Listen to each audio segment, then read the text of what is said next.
ஒரு முறை தொலைதூர கிராமத்தில் உள்ள சிறிய ஆலங்காட்டில் ஒரு தங்கச் சங்கிலி கிடந்தது. அது ஒரு வழிப்போக்கரின் கவனத்தை பெற்றது. அவர் அதை எடுத்துப் பார்த்தார்.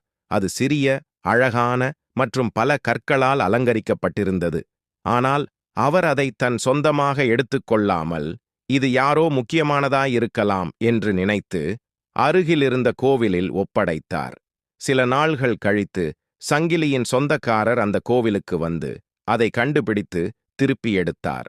அவர் உண்மையான உள்ளத்தின் சிறப்பை உணர்ந்து அதற்காக அந்த வழிப்போக்கருக்கு மிகவும் நன்றி தெரிவித்தார்.